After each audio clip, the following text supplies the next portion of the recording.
सदाशिवसमारम्भां शङ्कराचार्यमध्यमाम् अस्मदाचार्यपर्यन्तां वन्दे गुरुपरम्परां श्रुतिस्मृतिपुराणानाम् आलयं करुणालयं नमामि भगवत्पादं शङ्करं लोकशङ्करं शङ्करं शङ्कराचार्यं केशवं बादरायणं सूत्रभाष्यकृतौ वन्दे भगवन्तौ पुनः पुनः ईश्वरो गुरुरात्मेति मूर्तिभेदविभागिने व्योमवद्व्याप्तदेहाय दक्षिणामूर्तये नमः।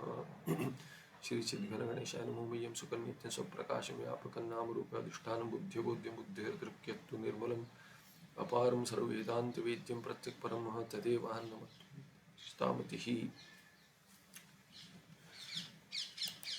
श्रीगुरुभ्यो नमः।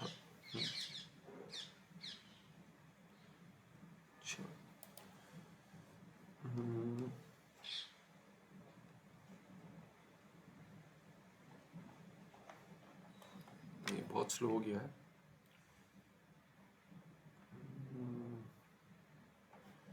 पता नहीं क्या चल रहा है। ठीक है, न्याय मतो उक्त। वॉइस क्लियर है क्या? वॉइस क्लियर है? ठीक है, चलिए तब तक देखते। तो न्याय मतोक्त गुणगुणी इत्यादि जो था संबंध रूप समवाय स्थानी वेदांति नाम भट्टानाम च मते तादात्म्य उच्यते। तो क्या संदर्भ क्या है कि तो ये सहज तादात्म्यम, कर्मज तादात्म्यम और भ्रांतिज तादात्म्यम की बात चल रही है। ये सहज तादात्म्यम हो गया। अभी जो कर्मज तादात्म्यम है उसमें कह रहे हैं कि पहले देखा था अज्ञान अधीन भ्रांतिजन्यत्वाद अस्य भ्रांतिज तादात्म्यम इति नाम। भ्रांतिज तादात्म्य तीसरा देख रहे थे, भ्रांतिज तादात्म्यम। तो कर्मज तादात्म्यम भी हो गया था। तो इसमें न्याय मत उक्त गुण गुण्यादि संबंध रूप समवाय स्थान, समवाय संबंध कहते हैं, उसकी जगह भ्रांतिज तादात्म्यम, तादात्म्यम और उसमें भी भ्रांतिज तादात्म्यम, ऐसे ये कहते हैं। वेदांति नाम भट्टा नाम च मते तादात्म्यम उच्यते। तो समवाय संबंध जहां है वहां पे भट्ट मत में तादात्म्य कहते हैं। और अनयोः तादात्म्योः भेद अस्ति। अभी भ्रांतिज तादात्म्यम का संदर्भ चल रहा है, उसमें भाट्ट मत का तादात्म्य कह दिया, पर भाट्ट मत में वहां पे वो तादात्म्य में भ्रांति नहीं मानते। भाट्ट मत में तादात्म्य में भ्रांति नहीं मानते, वो कहते हैं भेद सहिष्णु अभेद। हमने देखा ये पक्ष मूल में। तो ये तादात्म्य क्या है? अनयोः तादात्म्योः, ये भाट्टों का तादात्म्य और ये जो भ्रांतिज तादात्म्य है उसमें भेद है। तो कहते केवल भेदे तादात्म्य उक्तिर न युज्यते। तो कहते हैं भेद सहित अभेद कह दिया, भेद सहिष्णु अभेद। केवल भेद होगा तो उसमें तादात्म्य नहीं कहेंगे। दो भिन्न भिन्न है तो उनमें तादात्म्य नहीं कहते। सा आत्मा ऐसे नहीं होगा संबंध। अभेद प्रतीति विषयस्य भी तादात्म्य उक्ते केवल भेद आश्रय अभेद प्रतीति असंभवात्। कहते हैं क्यों? क्योंकि अभेद प्रतीति विषय से भी तादात्म्य उक्ते हैं। अभेद प्रतीति जहां हो रही है वहां पे तादात्म्य कहेंगे, और केवल भेद होगा तो अभेद की प्रतीति नहीं होगी। और अभेद प्रतीति होने से तादात्म्य उक्ति जो है, तादात्म्य जो कथन करते हैं वहां केवल भेद आश्रय अभेद प्रतीत्य संभवात्। केवल भेद का आश्रय होता तो अभेद प्रतीति नहीं होती है। इसीलिए क्या है कि भेद भी है अभेद भी है। अभी कहते हैं तस्मात् तादात्म्य संबंधे अभेद आवश्यक। जब ये तादात्म्य होता तो अभेद होना चाहिए, उसी को तादात्म्य कहेंगे। तदात्मना भाव, उसका आत्मा स्वरूप बन गया, जैसे कि स्वरूप बन गया। यदि भी कहेंगे भ्रांति भी होगी तभी भी क्या कहेंगे कि जैसे कि उसका स्वरूप बन गया। ये है दोनों भिन्न किंतु जैसे कि स्वरूप बन गया, इसीलिए तादात्म्य कहेंगे। इसीलिए तस्मात् तादात्म्य संबंधे अभेद आवश्यक होना ही चाहिए। बिना अभेद के तादात्म्य करके शब्द का प्रयोग ही नहीं होगा। अपिच केवल अभेदे संबंध एवं न सिद्ध्यति। और केवल अभेद भी नहीं कह सकते, भेद तो होना चाहिए। अभेद में संबंध नहीं होता, अपना अपने के साथ संबंध नहीं होता। यद्यपि तार्किक उसको स्वरूप संबंध कह देते, घट का घट के साथ स्वरूप संबंध कह देते, उसी घट का उसी घट के साथ। तो उसका निराकरण करते हैं। हम तो तादात्म्य किसमें मानते हैं? तादात्म्य माने एक होना चाहिए, और संबंध कहते हैं इसलिए भेद भी होना चाहिए। द्वयोरेव ही संबंध संभवति, दो नियोगित संबंध कैसे होगा? न तो स्वेनेव स्वस्य न तो स्वेनेव सस्य किम का संबंध न संभवति, स्वेन स्वस्य संबंध नास्ति न संभवति, तस्मात् सर्वत्र संबंधे भेद आवश्यक। तो भेद भी आवश्यक है, तो अभेद आवश्यक है, नहीं तो तादात्म्य नहीं हो पाएगा। और संबंध होने के लिए भेद भी अपेक्षा है। अभेद से तादात्म्य, तादात्म्य होने से अभेद, और संबंध होने से भेद भी चाहिए। तस्मात् तादात्म्य संबंधे भेदो अपि अपेक्षते। तादात्म्य भेद भी है, अभेद भी है, दोनों की अपेक्षा है। इत्थम भेदाभेद द्वयम अंतरा तादात्म्य संबंध न उपपद्यते। तादात्म्य संबंध माने भेद और अभेद दोनों होना चाहिए। अभी कोई वास्तविक है या प्रतीत एक की प्रतीति हो रही है इत्यादि में भेद हो सकता है, पूर्व मीमांसक और वेदांति में, उत्तर मीमांसक में। यद्यपि भेद अभेदयोः समानाधिकरणं न संभवति विरोधात्। होना तो नहीं चाहिए, भेद है तो अभेद की प्रतीति नहीं होनी चाहिए, विरोध है। दो भिन्न है तो दोनों में समानाधिकरण कैसे होगा? दोनों में भेद है, एक अधिकरण नहीं हो पाएगा। दोनों एक जैसे कैसे प्रतीत होते हैं? विरोध है। तथापि प्रागुक्त रीत्या कल्पित भेद सहित वास्तव अभेदस्य एकत्र समानाधिकरण्यम सिद्ध्यति। तो कल्पित भेद कहेंगे। कल्पित भेद और वास्तव अभेद दोनों एक साथ हो सकते हैं। कल्पित भेद का वास्तव अभेद के साथ कोई विरोध नहीं है। अयम एव अनिर्वचनीय तादात्म्य संबंध इत्युच्यते। वेदांति क्या कहता है इसको? अनिर्वचनीय तादात्म्य संबंध कह देता है, या फिर आध्यासिक तादात्म्य संबंध इत्यादि। ठीक है, टिप्पण में इतना रह गया था, अपेक्षा करते कि समाप्त हो गया है। ठीक है, तो मूल में चलते हैं। मूल में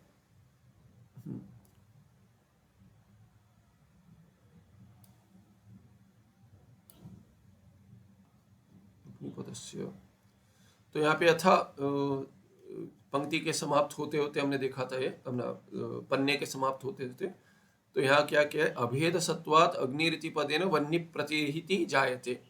अपितु ये क्या कहा था कि वाच्य और वाचक में अत्यंत अभेद तो नहीं होगा, अत्यंत भेद भी नहीं होगा। अत्यंत भेद होगा अग्नि शब्द और अग्नि पदार्थ, अग्निपद और अग्नि पदार्थ में यदि अत्यंत भेद होगा तो जल अग्निपद का जैसे वाच्यार्थ नहीं है, वैसे ही अग्नि भी जो पदार्थ उसका वाच्यार्थ नहीं होता, पर अग्नि की प्रतीति होती है। जैसे अग्नि कहने से जल की प्रतीति नहीं होती, क्यों? दोनों में अत्यंत भेद है। और अग्नि में भी ऐसी अत्यंत भेद होता, अग्नि शब्द के साथ अत्यंत भेद होता तो अग्नि की प्रतीति नहीं होती। इसीलिए क्या है कि अत्यंत भेद तो नहीं है। और अत्यंत अभेद कह दे तो अत्यंत अभेद तो नहीं है, वो तो स्पष्ट है, क्योंकि अग्नि शब्द उच्चारण करने से मुंह नहीं जलता, इसलिए अत्यंत अभेद भी नहीं है। तो इसलिए कहते हैं अपितु अग्निपदस्य वन्य रूप अर्थेन सह भेद सहित अभेद वर्तते। भेद सत्वात् मुखम न दह्यते, भेद होने से मुख नहीं जलता है। और अभेद सत्वात् अग्निरिति पदेन वन्य प्रतीति जायते। और अभेद होने से क्या है कि वन्य शब्द से, अग्नि शब्द से वन्य की प्रतीति होती है। आगे यथा अग्निरिति पदस्य वन्य रूप अर्थेन भेद सहित अभेद वर्तते तथा एव उदकम वनम नीरम जीवनम इत्यादि पदानाम जल रूपार्थेन स भेद सहित अभेद वर्तते। तो अभी दूसरा उदाहरण देते, पर इसमें अधिक शब्द देते। अभी कहते हैं कि भेद सहित अभेद केवल अग्नि शब्द का अग्नि पदार्थ के साथ नहीं है, किंतु सभी पदार्थ का सभी पद का अपने अपने पदार्थों के साथ ऐसा अभेद, भेद सहित अभेद है। जैसे अभी किंतु इसमें अधिक उदाहरण देते, अधिक पदों का उदाहरण देते जिसका अर्थ एक ही है। जैसे उदक, उदक कह देंगे तो भी जल, वनम ये नीरम, जीवनम इत्यादि ये सभी अर्थ में आता है। वनम कह दी यहाँ पे, उदकम वनम, वनम शब्द भी प्रयोग होता होगा कोश में। जीवनम कहते हैं, जल जीवन है। तो क्या है वो, मछली जल की रानी है, ऐसे कुछ कविता कोई बच्चे कहते थे। तो हटा देंगे पानी से तो मर जाए, उसका जीवन है, तो जल जीवन है कहते हैं। तो ये जीवनम जल, तो वन शब्द पता नहीं, वन शब्द का भी जल रूप अर्थ से वन करके भी शब्द का प्रयोग होता है, कोशार्थ होगा। तो ऐसे अधिक पद हो सकते हैं, अर्थ एक हो सकता है। तो एक पद का एक अर्थ होगा, पर अनेक पदों का एक अर्थ हो सकता है, ऐसे कह दिया। और वैसे ही मेनी टू मेनी रिलेशन कहते हैं कि एक शब्द का भिन्न भिन्न अधिक अर्थ भी होता है। एक ही शब्द के बहुत अर्थ होते हैं और बहुत सारे शब्दों का एक अर्थ होता है, तो उनका संबंध होता है। ऐसे भेद सहित अभेद ऐसे लेंगे। उदक शब्द जल रूप अर्थयो हो अत्यंत भेद सत्वे यथा उदकम इत्यादि शब्दाद अत्यंत भिन्न अज्ञाद्याः अर्थाः उदकम इति शब्दाः न प्रतीयन्ते तथा जल रूप अर्थ अपि उदकादि पदैर् न प्रतीयत। इसमें कुछ नहीं है, जो पहले कहा है वही जल उदाहरण में भी कह रहे हैं। उदक शब्द इत्यादि जल रूप अर्थ के साथ अत्यंत अभेद होता, तब क्या होगा? उदक से जैसे अग्नि अर्थ नहीं लगता, वैसे ही उदक से जल अर्थ भी नहीं लगता, पर लगता है इसीलिए क्या है कि अत्यंत भेद नहीं, अतः न अत्यंत अभेद अस्ति। अधिक उदाहरण में बता रहे, वही बता रहे जो पिछले पन्ने पे देखा था। उदक शब्द जल रूप अर्थयो हो अत्यंत अभेद अपि न। अत्यंत अभेद भी क्यों नहीं है? क्योंकि अत्यंत अभेद होता तो क्या होता? जैसे अग्नि और अग्नि पदार्थ में, अग्नि शब्द और पदार्थ में यदि अत्यंत अभेद होता तो मुंह जल जाता। इधर कहेंगे अत्यंत अभेद सती जल संबंधी मुखे शैत्योत्पत्तिवत उदकादि पद उच्चारणेन अपि मुखे शैत्यम जायेत। तो शीतलता, ठंडा हो जाता है, गर्मी है पानी पी लेते हैं तो ठंडा हो जाता है मुंह। यदि अत्यंत अभेद होता है, जल कहने से ही प्यास बुझ जाती, ऐसा नहीं होता है, शैत्यम होता, ठंडक लगती। परंतु उदकादि पद उच्चारणेन मुखे शैत्यम न जायते, तो स्पष्ट है कि ऐसा होता नहीं है कि केवल उच्चारण से, जल शब्द से मुख में शीतलता नहीं होती। तस्मात् न उदकादि पदानाम जल रूपार्थेन स अत्यंत अभेदो अपि, इसीलिए अत्यंत अभेद भी नहीं है पद और पदार्थ का। एवं शब्दार्थयो भेद सहित अभेद सत्वात् न उभय विद दोषोपि। तो भेद और अभेद दोनों लेंगे तो विरोध तो है कहते हैं, पर होता है। इसीलिए क्या है कि भेद क्या है कि अभेद का कार्य को नहीं होने देता, और अभेद भेद का कार्य को नहीं होने देता। जो अनिष्ट है इष्ट कार्य हो जाते हैं, ऐसा हमने देख लिया। ये इत्थम एव सर्वत्र स्वस्ववाच्यैः सहवाचक पदानां भेद सहितो भेदः वर्तते। अयमेव भेद सहित भेद भट्टमत अनुयायिभिः तादात्म्य संबंध इति भेदाभेद संबंध इति च उच्यते। तो इसी को भट्टमत में भेद सहित अभेद कहते हैं, या तादात्म्य कहते हैं, या भेदाभेद संबंध कहते हैं, भेद सहित अभेद को। और वो क्या है कि सभी शब्दों का, सभी जगह पे जो जो शब्द सुनाई देते उनका अपने अपने वाच्य के साथ, वाचक पदों का माने शब्दों का भेद सहित अभेद है। इसको तादात्म्य कहते हैं भट्टमत में, और भाट्टमत में, और भेदाभेद संबंध ऐसे भी कहते हैं। तादृश भेदाभेद रूप तादात्म्य संबंध एव सर्व पदार्थनिष्ठ स्वस्व वाच्यार्थ ज्ञान जनक शक्ति रीति। शक्ति का संदर्भ चल रहा था, पुनः उस पे आते। शक्ति क्या है? भाट्टमत में शक्ति क्या है? कहते हैं ये पद निष्ठ शक्ति क्या है? स्वपद निष्ठ स्वस्व वाच्यार्थ ज्ञान जनक शक्ति, ज्ञान उत्पन्न करने की शक्ति है अपने अपने पदार्थों की। कहां पर होगी? पद में होगी। उसी को तादात्म्य संबंध कहेंगे, और तादात्म्य संबंध ही शक्ति है, पदनिष्ठ शक्ति है। तादृश तादात्म्य संबंध अतिरिक्त सामर्थ्य रूप शक्ति नास्ति इति भट्टमतम। जो सामर्थ्य कह देते हैं, कोई दूसरे सामर्थ्य है, जो वेदांती कह रहा है। वेदांती कहता है एक सामर्थ्य है। क्या सामर्थ्य है? बोध जनन सामर्थ्य, बोध उत्पन्न करने का सामर्थ्य। वो क्या कहते हैं? बोध उत्पन्न करने की शक्ति। और वेदांती क्या कहते हैं? बोध उत्पन्न करने का सामर्थ्य। तो कहते उससे, शक्ति से अतिरिक्त कोई सामर्थ्य नहीं है।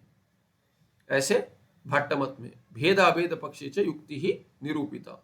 और भेदाभेद पक्ष क्यों है, क्यों भेद नहीं है, क्यों अभेद नहीं है, तो कह दिया, बहुत बार कह दिया। आगे 430 में कहते हैं भेद अभेद पक्षे प्रमाणम। क्या प्रमाण है? युक्ति तो दे दी, प्रमाण क्या है? युक्ति भी प्रमाण होती है, विरोध नहीं होगा तो उसका प्रमाण दिखाते हैं, शास्त्र प्रमाण दिखाते हैं। कहते हैं मांडुक्यादि वेद वाक्येषु ओम इति एतरक्षरम ब्रह्म इत्युच्यते। मंत्र है ओम इत्येतरक्षरम ब्रह्म इत्यादि से उपनिषद शुरू होता है। तो तत्र ये मांडुक्य उपनिषद में ओम ये इति एतद अक्षरम, अक्षर कहते हैं ओम को, अक्षर कहते हैं, अक्षरम ब्रह्म, ओम ब्रह्म, ये हो गया अर्थ। तत्र व्याकरण रीत्या प्रकाश स्वरूप सर्व संरक्षक इति ओम इति अक्षरस्य अर्थः। ओम को ब्रह्म कह दिए जो अक्षर है, और व्याकरण में ओम की व्युत्पत्ति क्या है? व्युत्पत्ति माने यौगिक का अर्थ क्या है? कहते हैं ओम किससे आता है, उससे प्रत्यय क्या लगा है इत्यादि कहेंगे। तो इसलिए उससे प्रकाश स्वरूप सर्व संरक्षक, दोनों अर्थ आता है। कैसे दोनों आता है? रक्षण अर्थ में भी आता है और प्रकाश अर्थ में भी आता है। इति ओम इति अक्षरस्य अर्थ, उसमें व्याकरण की रीति पर टिप्पण है। क्या है व्याकरण रीति? कहते अवरक्षणे, धातु है अवरक्षणे, रक्षणे करके कहते हैं, पर एक ही अर्थ नहीं है, बहुत अक्षर ये अर्थ है। कहते हैं क्या क्या अर्थ है? अव रक्षण, गति, कांति, प्रीति, तृप्ति, अवगम, प्रवेश, श्रवण, स्वाम्यर्थ, याचन, क्रिया, इच्छा, दी अपि नहीं दीप्ति, अवाप्ति, अलिंगन, आलिंगन, सिंह, हिंस, आलिंगन, हिंसा, हिंसा, दान, भाग, वृद्धिषु, इतने अर्थ है। कितने हो गए? रक्षण 1, गति 2, कांति 3, 4 प्रीति, 5 तृप्ति, 6 अवगम, 7 अवगम प्रवेश, हाँ अवगम, फिर 8 है क्या? कितना है देखिए, इसलिए गिनती छूट गई। 1 2 3 4 5 6 7, सातवां चल रहा है प्रवेश, 8 श्रवण, 9 स्वाम्यर्थ, स्वाम्यर्थ।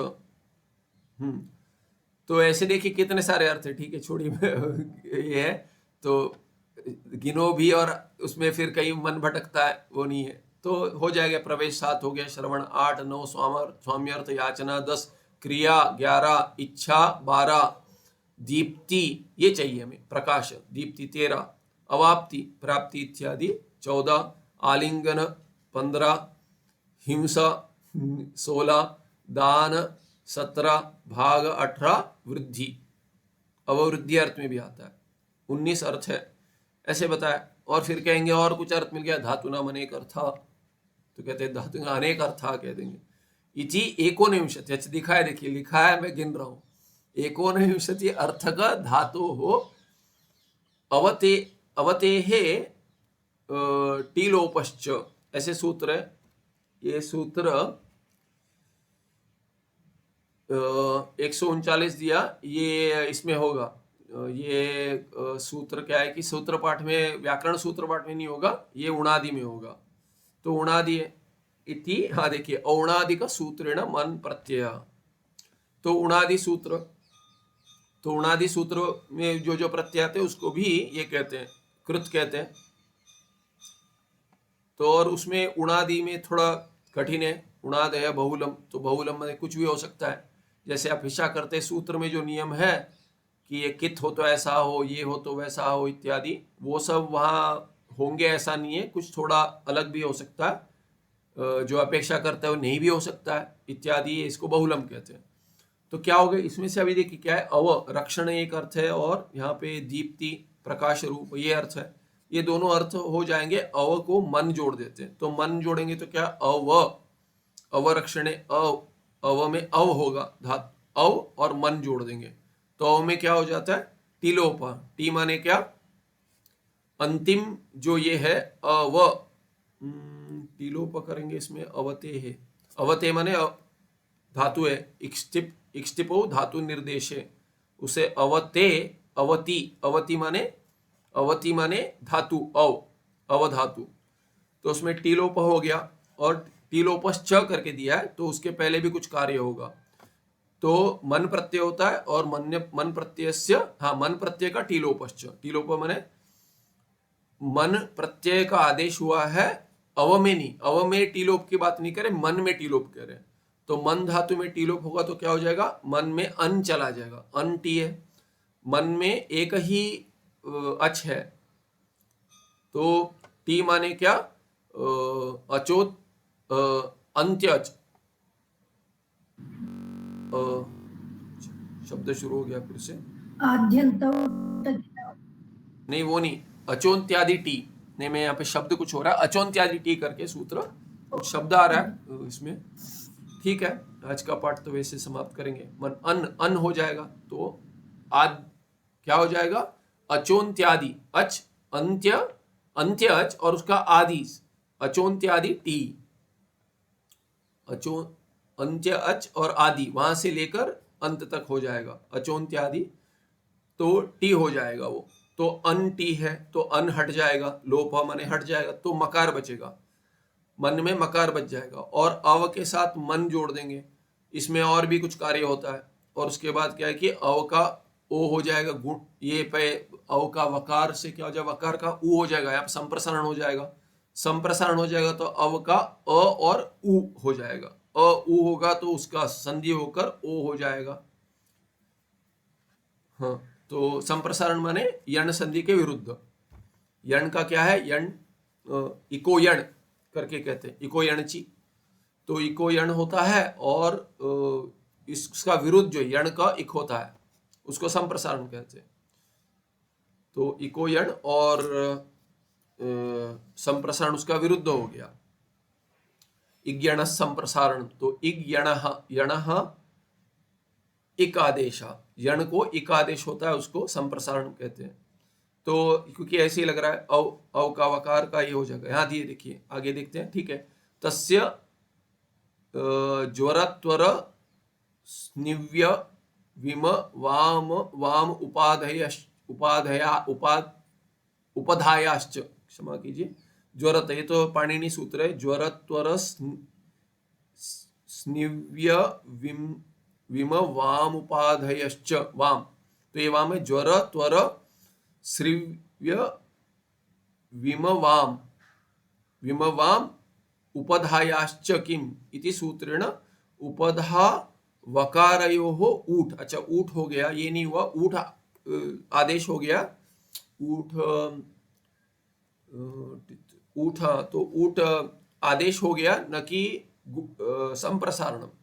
तो मुझे लगा संप्रसारण हुआ होगा, तो ये वकार का संप्रसारण होता, क्या होता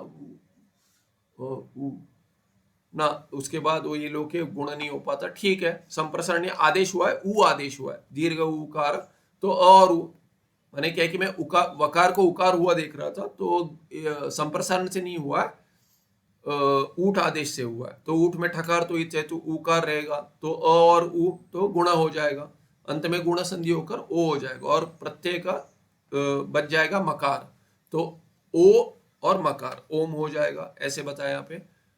तो ये क्या हो गया, तथा गुण, तो गुण हो गया और ऊ के बीच में गुण हो गया तो ओ हो गया, ततः ओकार हो गया, ततः शिष्टोच्चारणम इति प्रक्रिया ओम इति निष्पन्नम। तो इत्यादि जो क्रम बताया कि उणादि सूत्र लग गया, उसमें टिलोप हो गया, फिर पाणिनि सूत्र लग गया, उसमें उपधा का गुण, उपधा को ऊठ हो गया, उपधायाश्च, उपधायाश्च उपधा को नहीं हुआ है,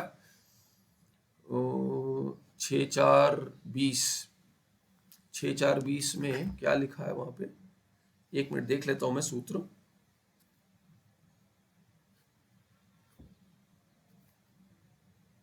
यहां तक आए हैं सूत्र, देख रहे तो पूरा ही देख लेते हैं।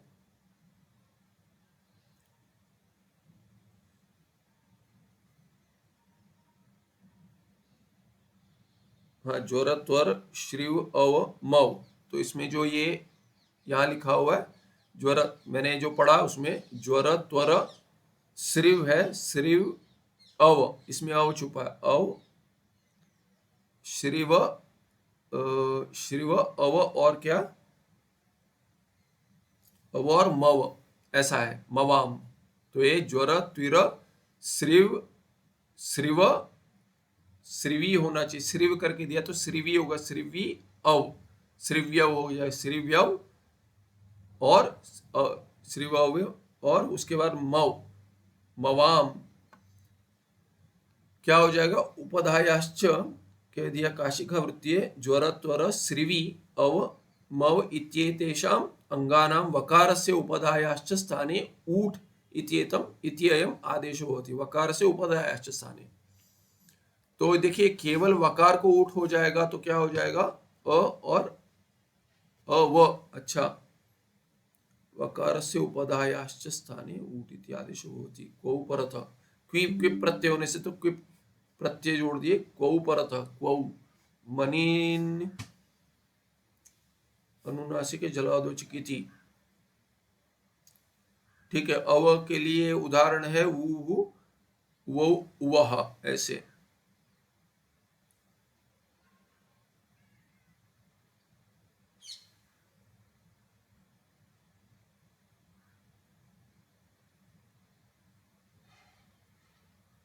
कि यदि यहाँ पे ये लगेगा तो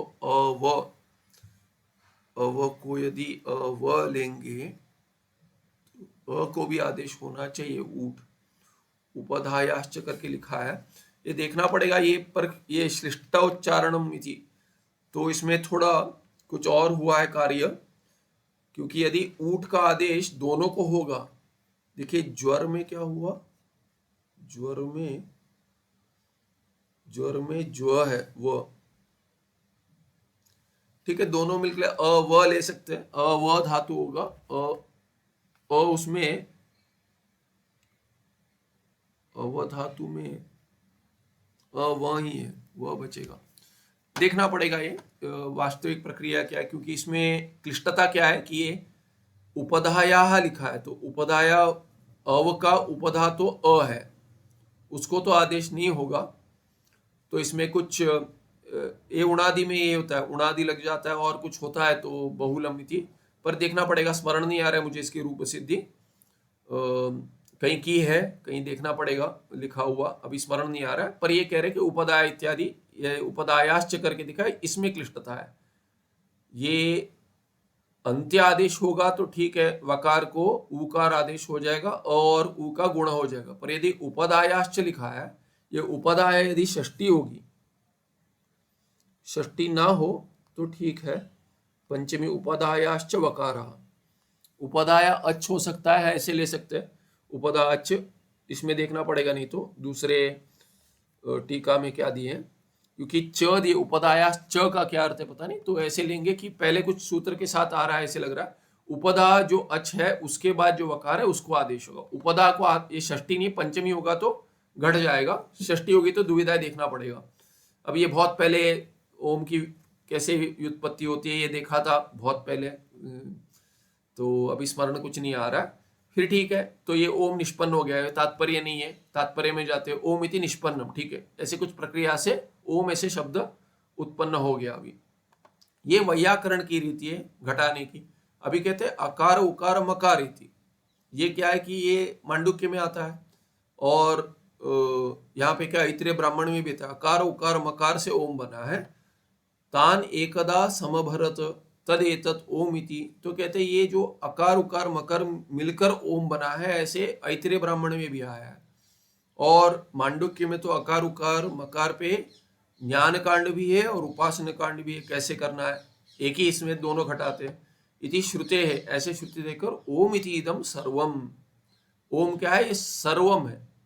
ओम क्या है, ओम वास्तविक क्या है कि ईश्वर का नाम है, ब्रह्म का नाम है, क्योंकि ओम ब्रह्म कह दिया, अभी ओम ये नाम है, संज्ञा है ब्रह्म के लिए, परमात्मा के लिए, और परमात्मा सर्वम है इसलिए ओम सर्वम है, ऐसे भी कह दिया, तो उपासना कर सकते। ओम ऐसे, ओम क्या है कि अक्षर नहीं है, अक्षर है माने लिखा हुआ अक्षर नहीं है, ओम माने शब्द है, तो शब्द पे उपासना करते हैं, हमने पहले भी देखा था शब्द पे उपासना होती है, तो ये ओम सर्वम है, सब प्रपंच जो है पूरा ओम है। इति श्रुत्या वे सर्ववेद सारभूतत्वात् सर्वमयत्व श्रवणाच्च, सर्वमयत्व तो सर्वमयत्व हो गया कि सब सर्व है, और पूरे वेद का सार है, बिना ओम के कोई मंत्र का उच्चारण नहीं करते, वेद मंत्र का वैदिक, और सर्वमयत्वंच सर्वात्मकत्व ब्रह्म स्वरूप अभिव्यक्ति योग्य स्थानत्वात् ब्रह्म अभिधानत्वाच्च, तो ब्रह्म का नाम है इसीलिए सर्वमयत्व हो गया, ब्रह्म सर्व है, सर्वमय है, इसीलिए ओम सर्व है माने ओम सर्वमय है, ओम ब्रह्म है इसीलिए सर्वमय है, और ब्रह्म क्या है, सर्वात्मक स्वरूप है, इसीलिए उसके अभिव्यक्ति की का योग्य स्थान है। ओम में। ओम ये क्या है कि योग्य स्थानत्वात्, उसकी योग्यता क्या है? अभिव्यक्ति की योग्यता है। किसकी अभिव्यक्ति करता है? सर्वात्मक ब्रह्म के स्वरूप की। इसीलिए ओम को सर्वमयत्व, ओम का सर्वमयत्व है ऐसे कह दिया, ओम सर्वमय है। तो ये व्याकरण रीत्या उसकी व्युत्पत्ति बताकर उसमें प्रकाश स्वरूप है। क्यों? क्योंकि दीप्ति अर्थ है एक, और सर्व संरक्षक क्योंकि रक्षण एक अर्थ में भी आता है, और सर्व जोड़ दिए क्योंकि ओम सर्वम, इसीलिए रक्षण किसकी करेगा? सबकी करेगा। इति ओम इति अक्षर से अर्थ, ओम का अर्थ घटा दिए। तो भेद अभेद में पक्ष में प्रमाण देने के लिए यहां शुरुआत की। अभी क्या कहते हैं? ओम सर्व हो गया। सर्व क्या है? सर्व पदार्थ है। ओम क्या है? शब्द है। तो शब्द जो सर्व अर्थक शब्द है ओम, वो नाम और अर्थ में सामानाधिकरण है करके मांडुक्य उपनिषद ही बताता है, ब्रह्म है करके। तो अभी क्या अर्थ हो गया? ब्रह्म च ईदृशम एव, ब्रह्म भी वैसे ही सर्व संरक्षक और प्रकाश स्वरूप ब्रह्म है, परमात्मा। और ओम को भी ऐसे कह दो, तस्मात् ओम इति अक्षरम ब्रह्मणा वाचकम ब्रह्म च वाच्यम। ब्रह्म जो वस्तु है, पदार्थ है, उसका वाचक हो गया ओम। तो वाचक और वाच्य में अभेद है करके मांडुक्य उपनिषद में ही आया है। वाच्य वाच्यवाचकयोः क्या? यदि अत्यंत भेदः स्यात् तदा वाचकस्य ओंकार रूप अक्षरस्य वाच्यभूत ब्रह्मणश्च मांडुक्यादि उपनिषत्सु अभेदनो न उच्येत। मांडुक्य उपनिषद में उनमें अभेद नहीं कहते। यदि अत्यंत भेद होता, किनमें? ओम वाचक में, और ब्रह्म जो वाच्य है परमात्मा। वाच्य वाचक में यदि अत्यंत भेद होता तो मांडुक्य उपनिषद में वाचकस्य ओंकार रूप अक्षरस्य, वाचक क्या है? ओंकार, अक्षर है वो। अक्षर जो है, ओंकार रूप जो अक्षर है वाचक, उसका वाच्यभूत ब्रह्म, वाच्य रूप जो ब्रह्म है, उसके साथ मांडुक्य और इत्यादि उपनिषद में अभेद नहीं कहा गया होता, पर कहा गया है। श्रूयते च ओम इति ब्रह्म इति अभेद, ओम इति ब्रह्म ऐसे अभेद सुनाई देता है। इसीलिए क्या है? तस्मात् वाच्यवाचकयोः अभेदे वेद वाक्यमेव प्रमाणम। तो उसी से घटा देते कि ओम को ब्रह्म कह दिया। ऐसा नहीं किया कि ओम इति ब्रह्मणा नाम, ऐसा नहीं कहा, ओम इति ब्रह्म ऐसे कह दिया, तो ओम को ब्रह्म कह दिया। ओम इति ब्रह्म माने कि अभी कोई नहीं कहते घट इति घटः, घट इति कुंभ, नहीं कहते। घट इति कुंभस्य नाम करके कह देगा, कुंभस्य शब्द इति, पर ऐसे नहीं कहते। यहाँ पे क्या कहते हैं? ओम इति ब्रह्म, ब्रह्म का नाम नहीं बताया। ओम इति ब्रह्म ने, ओम नाम है तो पता है, और ब्रह्म ही है वो, इसलिए ओम तो शब्द है, सबको पता है ओम शब्द है। तो ओम ब्रह्म है कह दिया माने पद और पदार्थ में अभेद दिखा दिया, वही प्रमाण है। तो कहते हैं कि केवल युक्ति नहीं दिखाया, प्रमाण भी देते हैं। सर्वलोक प्रसिद्ध्या वाच्यवाचकयो भेदश्च सिद्ध। और कोई नहीं कहता है कि घटा लेकर आओ, तो शब्द, कोई शब्द नहीं लेकर आता, शब्द कह रहे थे घटा चाहिए मुझे, तो कोई घटा उच्चारण कर देता है, घटा नहीं मिल जाता। इसीलिए क्या है कि लोक में तो भेद की प्रसिद्धि है, हम तो अभेद के लिए प्रमाण ढूंढ रहे हैं। भेद के लिए प्रमाण की अपेक्षा नहीं है, लोक प्रसिद्ध है, प्रत्यक्ष है। घड़े में पानी लाने, शब्द में कोई पानी नहीं लाता, पानी तो घड़े में लाता है। इसीलिए वो तो पदार्थ और पद में जानते हैं, सभी जानते हैं कि भेद है, इसलिए उसके लिए कोई भिन्न प्रमाण नहीं चाहिए, प्रत्यक्ष है वो। तथा ही अग्न्यादि शब्द वागाश्रिता तदर्थभूता क्या हो गया? अग्न्यादि शब्द क्या है? वाग आश्रिता माने वाक में आश्रित शब्द, शब्द तो वाग में आश्रित हो, अग्नि हो, कोई भी शब्द हो। तद अर्थभूता क्या है? वन्नी, यहाँ पे ठीक से नहीं, वन्यादि पदार्थ, यहाँ पे वह हु लग रहा है, वहुन्या करके, ऐसे नहीं, ये न इसके साथ जुड़ा होना चाहिए, हकार में हलंत कर दिया, ऐसा पढ़ लीजिए। वन्यादि पदार्थ वाचः बहिर्देशे, वाक से बहिर्देश में पदार्थ होते हैं, वाक में जुड़े नहीं, वाक के अंदर नहीं है। वाक में तो शब्द है, वाक के साथ शब्द जुड़ा हुआ है, पर बहिर्देश में उसका वाच्य पदार्थ है, वन्नी इत्यादि। कहते बहिर्देशे चुल्यादि स्थलेषु, कहाँ पर होती है अग्नि? चुल्ली इत्यादि माने जो स्टव है या जहाँ जलाते पाकशाला में, वर्तनते, वहां पर है। तथा एव माने चूल्हा, चूल्हादि माने हिंदी में भी चूल्हा ही कहते हैं, चूल्हा, चूल्हे में जला हुआ अग्नि तो चूल्हे में अग्नि है कहते हैं, वहां पर है। वाक से संबंध नहीं हुआ है अग्नि का, केवल शब्द का संबंध है। तथा एव ओम इति अक्षर रूपम पदमपि वाची वर्तते। वैसे ही ओम में अभी उदाहरण में क्या कि ओम ये शब्द तो क्या है, वाक में है, उच्चारण में शब्द हो रहा है।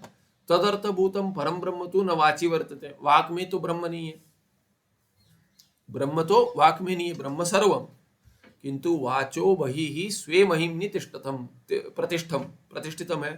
तो कहां पर है ये ब्रह्म की प्रतिष्ठा? का है, ब्रह्म कहाँ रहता है, ब्रह्म का अधिकरण क्या है? सबका अधिकरण पूछते पूछते ब्रह्म में आ गए। ब्रह्म में कारण में अधिष्ठान है, कार्य का अधिष्ठान स्थान कहां पर है? ब्रह्म में है। तो कहते हैं ब्रह्म का कहां पर है? तो कहते हैं ब्रह्म का कहीं नहीं है कहते, या कहां कहेंगे यदि पूछना ही है कहां पर है तो कहते स्वे महिमनि प्रतिष्ठितम ब्रह्म। तो ये छांदोग्य उपनिषद में आता है, कहाँ है ब्रह्म की प्रतिष्ठा क्या है? ब्रह्म की प्रतिष्ठा अपने महिमा ही में ही है और कहीं नहीं है, उसका कोई कारण नहीं है कहते। ब्रह्मण व्यापकत्वेन वाची तदभावे अपि ब्रह्मणि एव वाक् प्रतिष्ठिता भवति। तो कहते हैं ब्रह्म में सब प्रतिष्ठित है, ब्रह्म व्यापक है।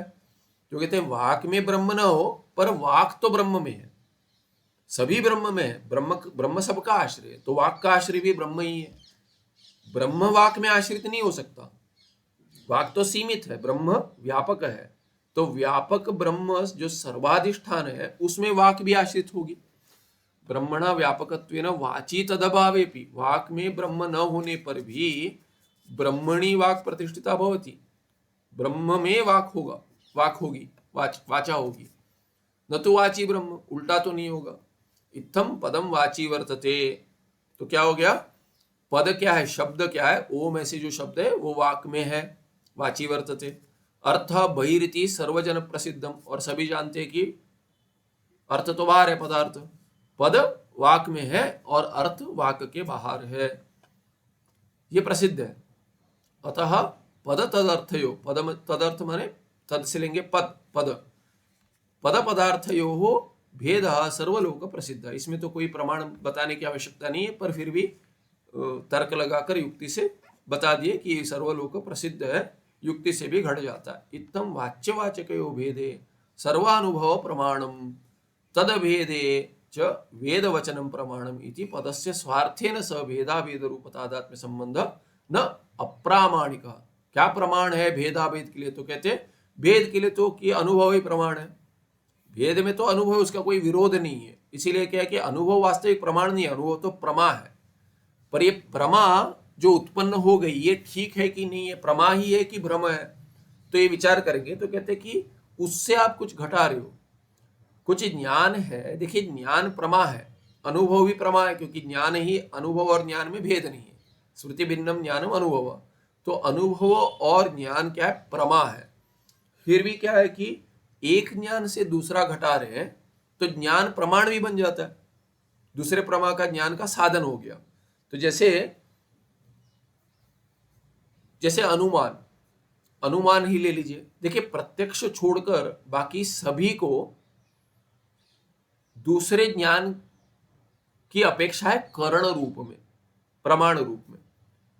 देखिए प्रत्यक्ष के लिए क्या है कि इंद्रिय प्रमाण, इंद्रिय साधन होते हैं, प्रत्यक्ष रूप दर्शन के लिए चक्षु प्रमाण होते हैं, प्रमाकरणम प्रमाण। तो कर्ण रूप में जो है वो क्या क्या है देखेंगे तो देखिए चक्षुर इंद्रिय के लिए चक्षुर इंद्रिय प्रमाण है रूप प्रमा के लिए, रूप ज्ञान के लिए। श्रोत्रेंद्रिय प्रमाण है किसके लिए? इसके लिए शब्द सुनने के लिए, केवल शब्द का अर्थ लगाने के लिए, सुनने के लिए। अभी ये शब्द ज्ञान, पद ज्ञान जो उत्पन्न होता है उसके लिए एक उदाहरण देखते हैं। अभी अनुमान लगाते, अनुमान के लिए क्या कारण है पूछेंगे, अनुमान के लिए क्या कारण है? तो कहते हैं कि अनुमान के लिए दूसरा एक ज्ञान चाहिए जो प्रमाण के रूप में होगा, साधन होगा। ज्ञान प्रमा है, किंतु पहले जो ज्ञान उत्पन्न हुआ है प्रत्यक्ष से और सहचारी नियम इत्यादि समझने से, क्या ज्ञान उत्पन्न हुआ है? उसको व्याप्ति ज्ञान कहेंगे। व्याप्ति ज्ञान जो है वो एक साधन बनता है। यत्र यत्र धूम तत्र तत्र वह्निः, ये व्याप्ति ज्ञान जिसको नहीं है, सहचारी नियम जो है, व्याप्ति माने सहचारी नियम, कि जहां जहां धुआं देखा गया वहां वन्नी होती है, अग्नि के बिना धुआं नहीं देखा गया। हाँ, बिना धुएं की अग्नि हो सकती है, जैसे अयोगोलक, तप्त अयोगोलक, देखा हमने उदाहरण की है, जब भी लोहा पिघलाते है, गर्म होता है, तभी अग्नि रहती है पर धुआं नहीं निकलता वहां पे। तो बिना धुएं के अग्नि हो सकती है, पर बिना बिना अग्नि के धुआं नहीं हो सकता। तो इसको भी व्याप्ति कहेंगे कि यत्र यत्र धुआं तत्र तत्र वह्नि। ये जो नियम है ये ज्ञान है।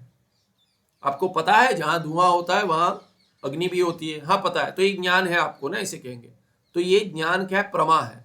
अभी ये प्रमा, ये ज्ञान जो है प्रमाण बनेगा किसके लिए? अनुमान के लिए। जो अनुमान क्या लगाएंगे? धुआं प्रत्यक्ष दिख रहा है, अभी यहाँ पे अग्नि है, ये जो अनुमान लगाएंगे उससे, अनुमान से क्या उत्पन्न होगा? अनुमान प्रमाण है, उससे क्या उत्पन्न होगा? अनुमिति उत्पन्न होगी, अनुमिति रूप प्रमा उत्पन्न होगी। तो ये प्रमा ज्ञान उत्पन्न होने के लिए, अनुमिति रूप प्रमा या ज्ञान, अनुमिति ज्ञान उत्पन्न होने के लिए आपको प्रमाण क्या है? व्याप्ति ज्ञान भी चाहिए। प्रत्यक्ष आपको धूम दिखना चाहिए, धुआं।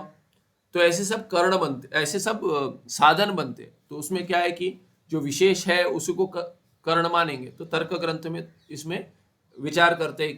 किंतु क्या है कि देखिए, अनुमान उपमान सभी के लिए, प्रत्यक्ष छोड़कर सभी के लिए दूसरा कुछ ज्ञान साधन बनता है, तो प्रमाण बन जाता है। ज्ञान जो प्रमा है वो प्रत्यक्ष छोड़कर बाकी प्रमाणों के लिए उत्पन्न करने के लिए, ज्ञान उत्पन्न करने के लिए प्रमाण बन जाता है ज्ञान। तो यहां पे भी क्या है कि हमने देखा था कि शब्द बोध होने के लिए आपको पद ज्ञान होना चाहिए, तो पद ज्ञान होने के लिए शब्द सुनाई देना चाहिए, ये सब चाहिए, ये सब इनके बिना नहीं होगा। तो अभी क्या कह रहे हैं कि ये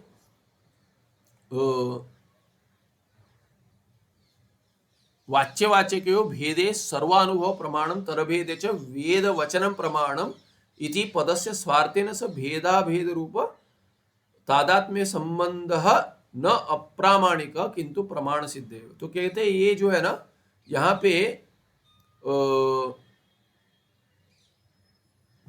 हाँ इधर प्रमाणम, वेद वचनम प्रमाणम कह दी, वेद का वचन प्रमाण हो गया, और ये वाच्यवाचक को भेद के लिए सर्व अनुभव प्रमाण। तो अनुभव पे बात करते हैं हम, अनुभव प्रमाण कैसे हो गया? अनुभव तो प्रमा है, तो ज्ञान प्रमा होते हुए भी जैसे कर्ण बनकर प्रमाण बन जाता है, वैसे अनुभव भी ज्ञान है, इसीलिए क्या है कि वो प्रमा होते हुए भी दूसरे ज्ञान उत्पन्न करने के लिए प्रमाण बन जाता है।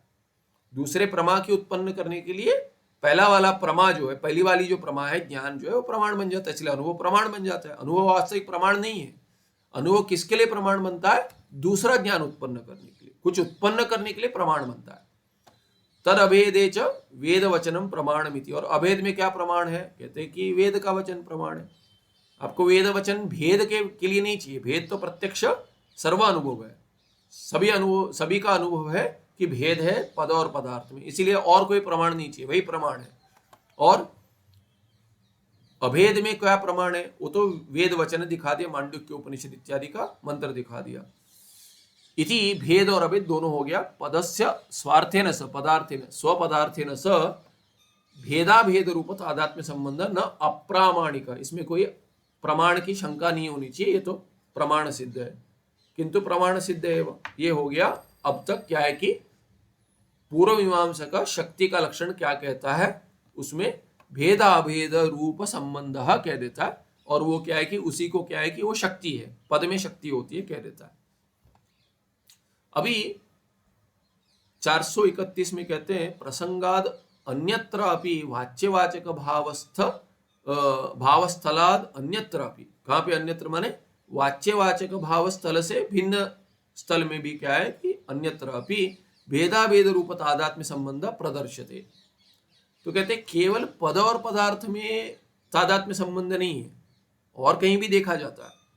अभी जैसे देखिए, ये क्यों बता रहे हैं? क्योंकि शाब्द बोध कैसे होता है महावाक्य से, उसके लिए संदर्भ बना रहे हैं। तो उसमें हमें केवल अपेक्षा क्या है कि शाब्द बोध होने के लिए पद पदार्थ का संबंध जो है, पदों में क्या संबंध है ये पता चल जाएगा, तो वाक्य बोध हो जाएगा। वाक्य बोध हो जाएगा उसमें कैसे कि पद का या वाक्य का ऐसे अर्थ लेते समय कौन सा अर्थ लेना चाहिए, वाच्य अर्थ लेना चाहिए कि लक्षणा से अर्थ लेना चाहिए, लक्षणा भी कौन सी होती है, उसमें कौन सी लक्षणा ठीक है, लेनी चाहिए कि नहीं, और कौन सी वाली लेनी चाहिए, ये संदर्भ बना रहे हैं, उससे महावाक्य का अर्थ घटाएंगे।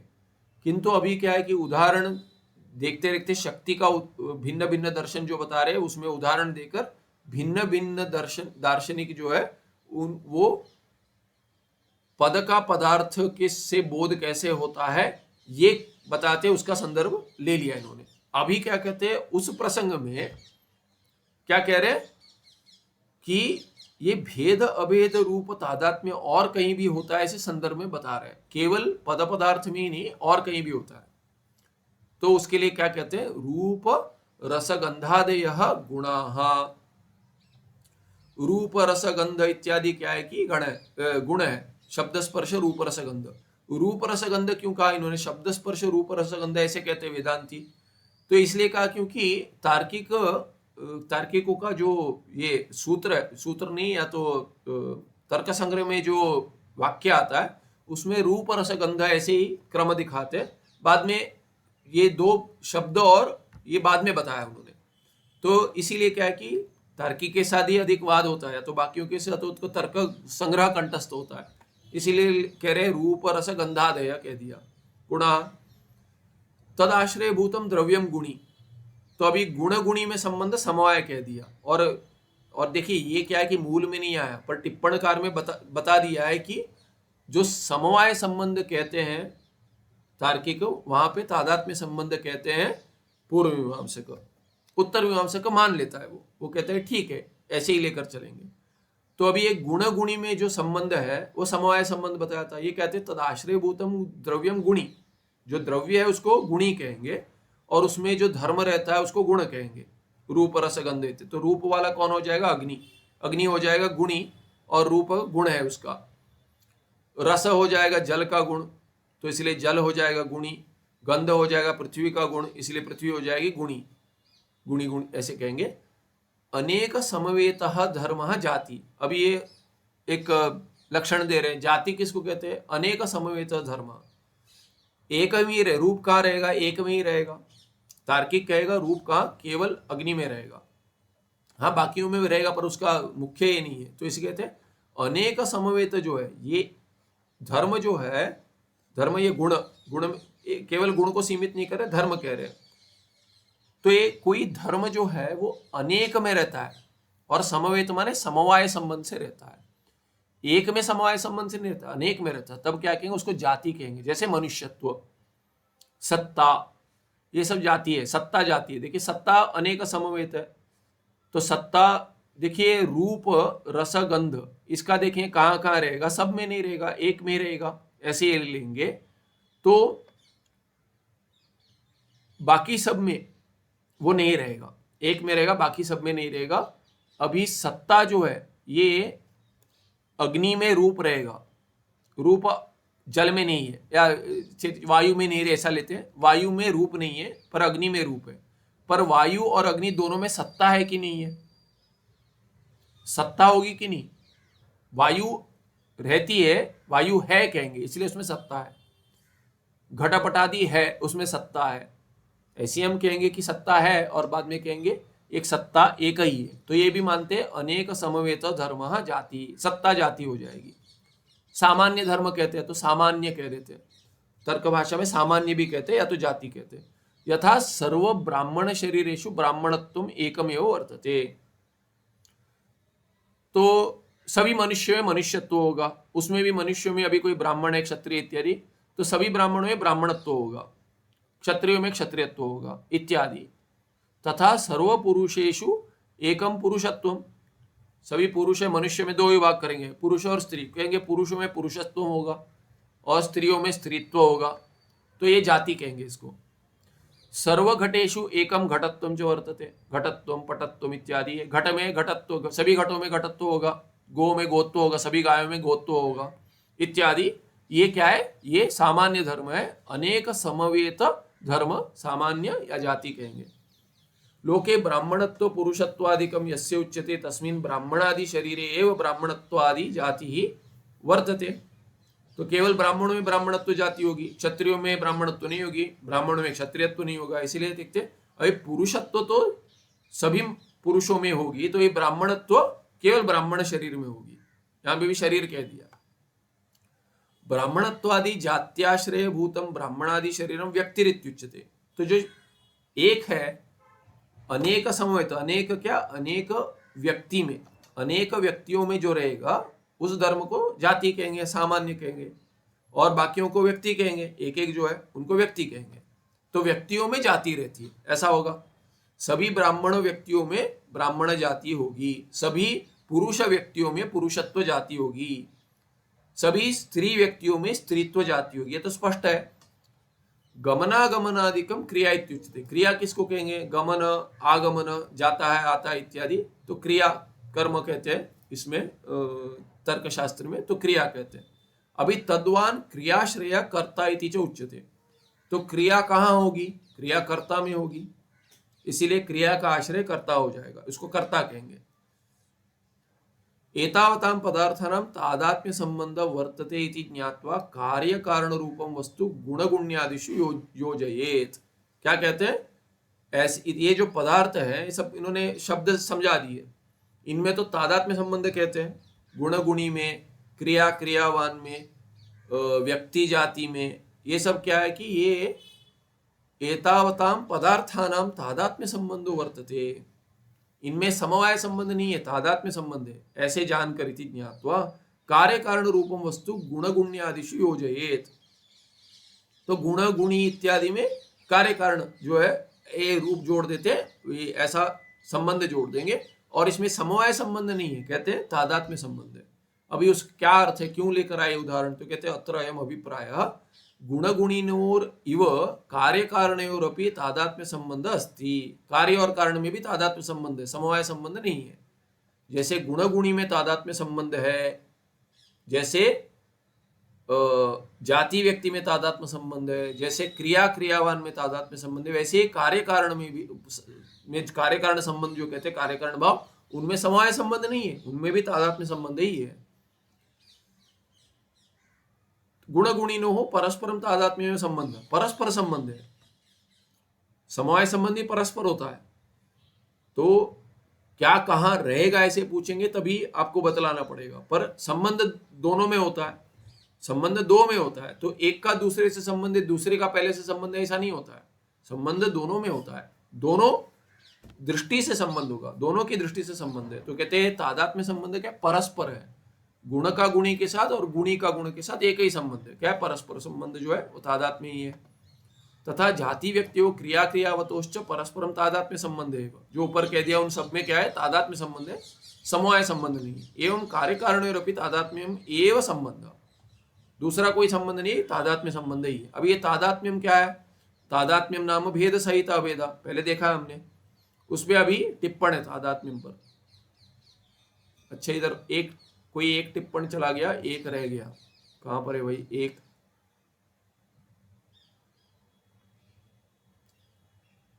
व्यापक में है,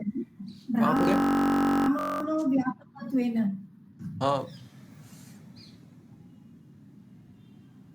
यहाँ पर है। हाँ जी, व्यापक ब्रह्मण व्यापकत्वेन। तो यहाँ पे एक टिप्पणी व्यापक देख लेते हैं, उसके बाद ये देख लेते हैं। तो यहाँ पे ले स्वल्प देशवर्ती व्याप्यमिति उच्यते, अधिक देशवर्ती व्यापकमिति च। तो व्यापक और व्याप्य शब्द का प्रयोग होता है। व्यापक माने क्या? अधिक देश में हो, और व्याप्य माने कम देश में हो, इतना ही अर्थ है। तथा ही स्वल्प देशवर्ती घटः व्याप्य, अधिक देशवर्तित्वाद आकाशो व्यापक। तो आकाश और घट में कौन व्यापक है? तो कहेंगे आकाश व्यापक है, आकाश अधिक देश में है, और घट व्याप्य है। क्यों? क्योंकि घट कम देश में, एक ही देश में, छोटा से देश में, स्वल्प देशवर्ती है। व्याप्यम व्यापके अंतर्भवती। तो ये उदाहरण से बता रही है अंतर्भवती माने अभी घट कहाँ रहेगा? आकाश में रहता है। तो कहते हैं व्याप्य जो है वो व्यापक में रहता है, अंतर्भवती। व्यापकंतु व्याप्यात् बहिरपि वर्तते। तो घट तो आकाश में है, जिस आकाश जो है उसमें घट रख सकते हैं आप, घट आकाश में, पर आकाश में घट नहीं है। नहीं, घट आकाश में, पर घट में आकाश नहीं है, घट में आकाश नहीं है, ऐसे कहेंगे। घटा आकाश अंतर्भवती आकाशस्तु घटादिभ्यो बहिरपि वर्तते। तो घट में भी आकाश होने दीजिए, पर घड़े के बाहर भी सीमित नहीं है उससे। आकाश क्या है कि आकाश घट को सीमित कर देता है कि ये अंतर्भाव है, तो जो जिसका अंतर्भाव है वो आकाश में सीमित हो गया घट। अभी कहेंगे घटाकाश करके आप प्रयोग कर दे तो आकाश घट में भी है, हाँ घट में है, पर घड़े के बाहर भी है, बहिर्देश में भी है, इसीलिए व्यापक व्याप्य से अधिक देश में होता है, इसीलिए बाहर भी होगा। तथा वाक ब्रह्मापेक्षया अल्पदेशवर्तित्वेन व्याप्यत्वात् ब्रह्मणि अंतर्भवति। तो कहते हैं वाक और ब्रह्म कह रहे थे, तो वाक और ब्रह्म में कहेंगे ब्रह्म तो व्यापक है, वाक क्या है, व्याप्य है, कम देश में है, इसीलिए वाक ब्रह्म में, वाक का अंतर्भाव हो जाएगा ब्रह्म में। ब्रह्म तो वागाद्यपेक्षया अधिक देशवर्तित्वेन व्यापकत्वाद वागादिभ्यो बहिरपि वर्तते। तो ब्रह्म तो क्या है कि वाक से बाहर भी है, वाक ब्रह्म में है, ब्रह्म वाक में नहीं है, तो इसीलिए क्या है कि ब्रह्म वाक से बाहर अधिक देश में है करके कह रहे हैं। और ये अभी क्या कह रहे थे, इस पे टिप्पण था तादात्म्यम पे, वो भी देख लेते हैं। गुण गुणिनो हो जाति व्यक्तियो हो क्रिया क्रियावतो हो कार्य कारणयोश्च इति चतुर्षु स्थलेषु भट्टवद वेदांती अपि। जैसे भाट्टमत है, क्या मानते हैं, नैयायिक मानते हैं इन चारों में क्या है कि गुण गुणी में, जाति व्यक्ति में, क्रिया क्रियावान में और कार्य कारण में, इनमें क्या है कि समवाय संबंध मानते हैं। भाट्ट क्या मानते हैं, इन चारों में तादात्म्य मानते हैं। वेदांती भी तादात्म्य मानता है, तादात्म्य संबंधम अंगीकरोति वेदांती अपि। वेदांती अभिमत तादात्म्य संबंध लक्षणम भट्टाभिमत तादात्म्य लक्षणवाद भिन्नमेव, किंतु उसमें भेद है। दोनों तादात्म्य शब्द का प्रयोग करते हैं, किंतु तादात्म्य में थोड़ा भेद है, पूर्व मीमांसक का और उत्तर मीमांसक। चतुर्षु स्थलेषु नैयायिका समवायाख्यम नित्य संबंध ब्रुवते, वो नित्य संबंध कहते हैं, समवाय कह देते हैं नैयायिक इन चारों में। ठीक है, यही था इसमें। तो पन्ना पलट देते आज। तादात्म्यम नाम भेद सहित अभेद निमित्त कारणस्य कार्यस्य च परस्परम भेदा भेद रूप तादात्म्य संबंधो नास्ति। कहते ये संबंध कार्य कारण में जो होता है वो कौन सा कारण, निमित्त कारण नहीं है। कहते ये जो समवाय संबंध के समवाय कारण कहते हैं वहां पे, ये उपादान कारण, वेदांति के लिए उपादान कारण, मटेरियल कॉज। तो मिट्टी से घड़ा बना है तो मिट्टी और घड़े में तादात्म्य संबंध है, किंतु कुलाल जो है जो बनाता है उनमें तादात्म्य संबंध नहीं है। कुल का घट के साथ भेद है पर अभेद नहीं है। कोई भी नहीं कहेगा कि घड़ा बनाए ये तो मैं हूं, हाँ भ्रांति, ये कह देते अरे ये माने कुछ बनाते हैं चित्र इत्यादि बनाते तो नहीं देना चाहते, कुछ भी जो भी बनाते हैं ना, अरे ये तो मेरा बच्चा है कहते हैं, ये कोई भी है कुछ बना देते कि अरे ऐसा संबंध हो गया, संबंध हो गया, भेद है, अभेद अरे ये तो अरे जैसे लगे मेरी जान ले गया, कहते हैं ले गया, ऐसे कुछ प्रिय होता है, बना दिया है तो ले जाते। वो क्या है कि वो संबंध है किंतु तादात्म्य नहीं है, वो तो भ्रांति है, या वो तो वाक्य की शैली है बताने का कि ये इतना प्रिय था चला गया मैंने त्याग दिया या इत्यादि कह देते। किंतु क्या है कि कोई भी कुलाल को घड़ा से अभेद है कहता है, मैंने ऐसे एक है करके नहीं समझते। तो कहते हैं निमित्त कारण से कार्य से जो परस्परम भेदाभेद रूप तादात्म्य संबंधो नास्ति, उनमें भेदाभेद नहीं है। घटक जो बनाता है, घटकृत घटकार और घट में तो तादात्म्य संबंध नहीं है, उनमें तो केवल भेद है। तयोः अत्यंत भिन्नत्वात्, वो तो अत्यंत भिन्न ही है दोनों। किंतु उपादान कारण लेंगे मिट्टी, उपादान कारण कार्ययोस्तु, उसमें और कार्य में, घड़े में, मिट्टी और घड़े में तो भेदा भेद रूप तादात्म्य में वो संबंध, भेद और अभेद दोनों है उनमें। तो ये क्या है कि पद पदार्थ में जो दिखाया, अभी कहते हैं कारण और कार्य में भी ऐसे भेद सहित अभेद है।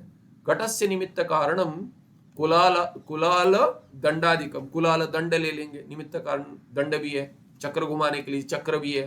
तस्य घटादि कारण सह अत्यंत भेद एव अस्ति, वो तो दोनों भिन्न ही है।